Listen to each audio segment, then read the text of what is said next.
Hello, my wonderful friends. Magus with you. Today I want to talk about spirituality and lifestyle. For this next season we're going into as light workers, we cannot just do business as usual, just looking religious and sounding religious, having a churchy talk, but we must have a heart change. We must look at that inner self on a subconscious level. What is your seed? What is your energy? And it will work and create out of that energy. In Asha 10 it says, take an honest look inside. Is your energy good or evil? The energy of the seed of a tree will produce a tree. Jesus taught that a good tree produces good fruit. A bad tree produces bad fruit. We must be fruit inspectors in our own lives. What kind of fruit are we producing? Are we producing love and peace and joy and kindness? Are we producing evil fruit? Do we still have hate, bitterness? Is there prejudice in us? Is there still that survival of the fittest? What is our fruit? What is our true energy? Can we be strong enough to look at that? Just yesterday I was talking to someone and they did something that I didn't understand, and I asked them, why would you do that?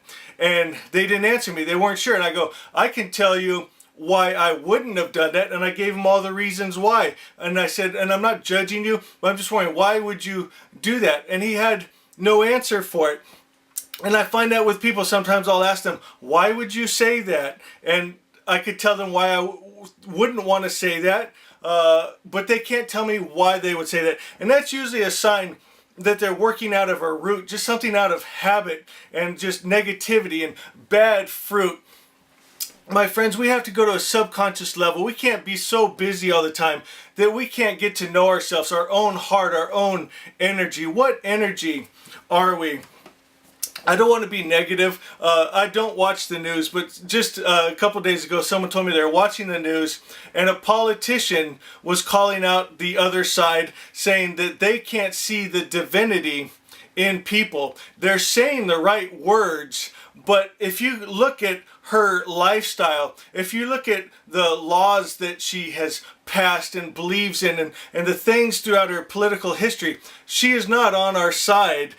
She is actually doing and promoting things that are against good and divinity. So they're starting to use our language, our church talk, and we've talked about this before. I believe it was Stalin that said the best way to stop the opposition is to lead the opposition. And that's what you see in a lot of the world religions today. They're just a tool for the state, and if you see this coming, it's easy. You know what they're going to try to do. They're going to try to start using our talk of higher self, oneness, just things that we say and think, and then we hear that and we think, oh, they must be on the right path. What is their fruit, though? Are they still about war? Are they still about abortion? Are they still about taking more of your freedoms away? We cannot be made to be good, a society that looks good out of fear of punishment. And usually what they call good are things that have nothing to do with good and evil. It's not talking about love and peace and freedom and power.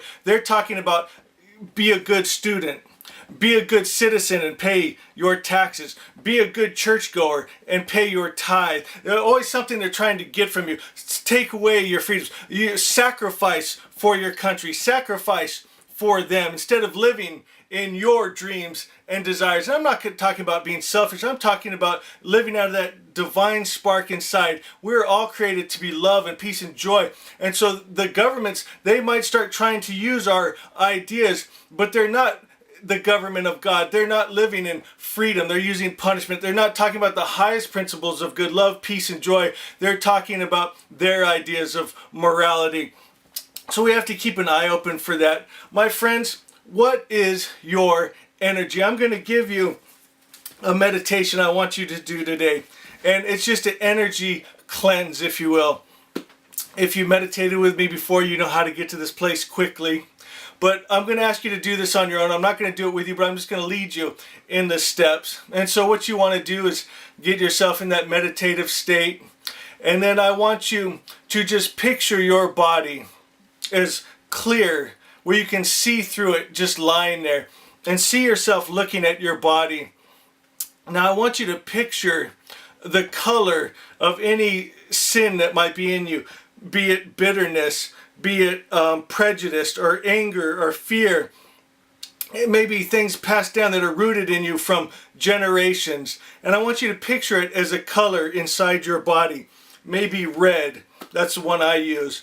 Then I want you to picture the life of good spirit of Jesus coming into your body as a color.